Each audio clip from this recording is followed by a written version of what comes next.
علیکم۔ ان الحمد للہ والصلاة والسلام علی رسول اللہ، اما بعد۔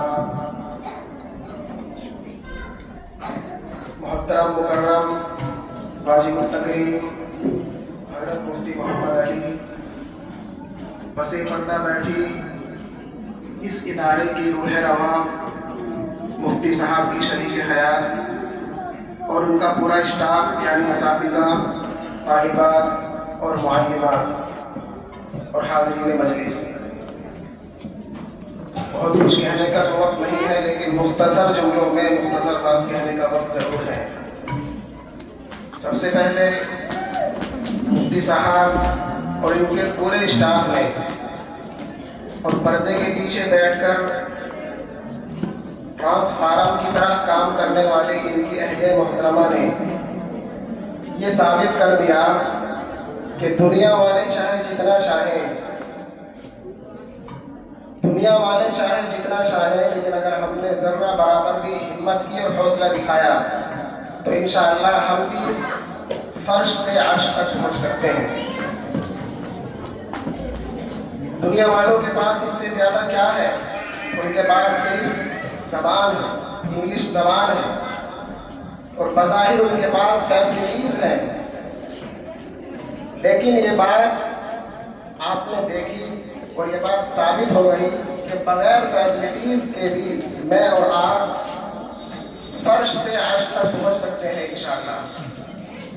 دوسری بات یہ ہے کہ جتنی بھی اس میں طالبات شریک رہیں، یقیناً ان میں سے 3 کو پوزیشن دینا تھا، وہ ملی۔ البتہ جن کی پوزیشن نہیں آئی وہ یہ نہ سوچیں کہ ہم فیل ہو گئے، ہم ناکام ہو گئے، بلکہ انہیں ان سے زیادہ حوصلہ رکھنا ہوگا کہ انشاءاللہ آئندہ مرتبہ ہم ان سے زیادہ نمبرات سے کامیاب ہوں گے۔ دیکھیے، جو حکم ہوتا ہے، جو جج ہوتا ہے، اس کی بہت باریک نگاہ ہوتی ہے، وہ تلفظ پر دھیان رکھتا ہے کہ بچے کے تلفظ کیسے ہیں، وہ حروف پر دھیان رکھتا ہے کہ جو حروف پر کرنے ہوتے ہیں وہ پر ہیں یا نہیں، وہ دیکھتا ہے کہ بچے کی اٹک تو نہیں، وہ دیکھتا ہے کہ بچے نے یاد تو بہت اچھا ہے لیکن اس کا تکرار ہو رہا ہے، یعنی پھر اس کو ریپیٹ کر رہا ہے، وہ دیکھتا ہے کہ بچے کا حوصلہ کیا ہے، بچہ کس انداز میں بات کر رہا ہے، وہ دیکھتا ہے کہ تقریر کے اندر مواد کیا ہے، تو اس کی ہر چیز پر نگاہ ہوتی ہے۔ بہت سی طالبہ یہ سمجھ رہی ہوں گی کہ میں تو مستحق تھی لیکن میرے نمبر کاٹ دیے، ہو سکتا ہے کسی حکم کو بددعا مل جائے، لیکن میں ان کو یہ سمجھانا چاہتا ہوں اور بتانا چاہتا ہوں کہ حکم کی نگاہ بہت باریک ہے، اس لیے آپ اپنی ہر چیز پر غور دیں جن کا میں نے نام لیا، جیسے مواد، الفاظ کی ادائیگی، حوصلہ، ہاتھ اٹھانے کا سلیقہ اور چہرے کا ہاؤ بھاؤ، یہ ساری چیز حکم دیکھتے ہیں، اس کے بعد فیصلے لیتے ہیں اور نمبرات دیتے ہیں۔ تیسری چیز میں اس مجمع سے یہ کہنا چاہتا ہوں، بلکہ اس مجمع کے علاوہ جو یہاں پر شریک نہیں ہے ان سے بھی یہ کہنا چاہتا ہوں کہ مفتی صاحب نے اس کھنڈر علاقے میں جو محنت کی ہے الحمدللہ، آج بظاہر یہ چراغ ہے، یہ چھوٹا سا ایک دیا ہے، لیکن انشاءاللہ اس محنت کو دیکھتے ہم بلا مبالغہ کہہ سکتے ہیں کہ آنے والے وقت میں انشاءاللہ یہ شمس اور قمر کی طرح بن کر کے ابھرے گا۔ جب مولانا قاسم نانوتوی رحمہ اللہ نے جب دارالعلوم کی نیو اور بنیاد رکھی، آپ کو معلوم ہے کل ہم دارالعلوم سے آ رہے تھے تو ہم نے ماسٹر جی یہاں پر شریک ہیں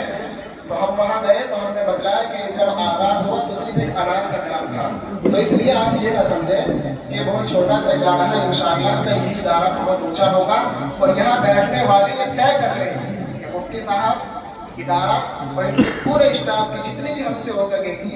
دعاؤں میں، اس کے علاوہ مالی خدمت میں اور جسمانی خدمت میں ہم طرح سے انشاءاللہ ہم تعاون کریں گے۔ اللہ تعالیٰ ہماری اس نیک خواہشات کو قبول فرمائے۔ آخر میں صرف 1-2 لائن میں جو عربی کی تقاریر پیش کرنے والی طالبات کی ان کی کچھ کلمات کہنا چاہتا ہوں۔ نبارك لطالباتنا العزيزات في هذه الخطب الثلاثة باللغات الثلاث، أداؤهن تدل على الاجتهاد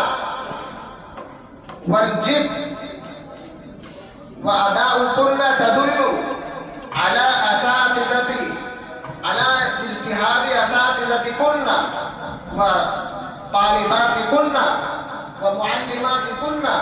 والثقات بالنفس. نسأل الله تعالى أن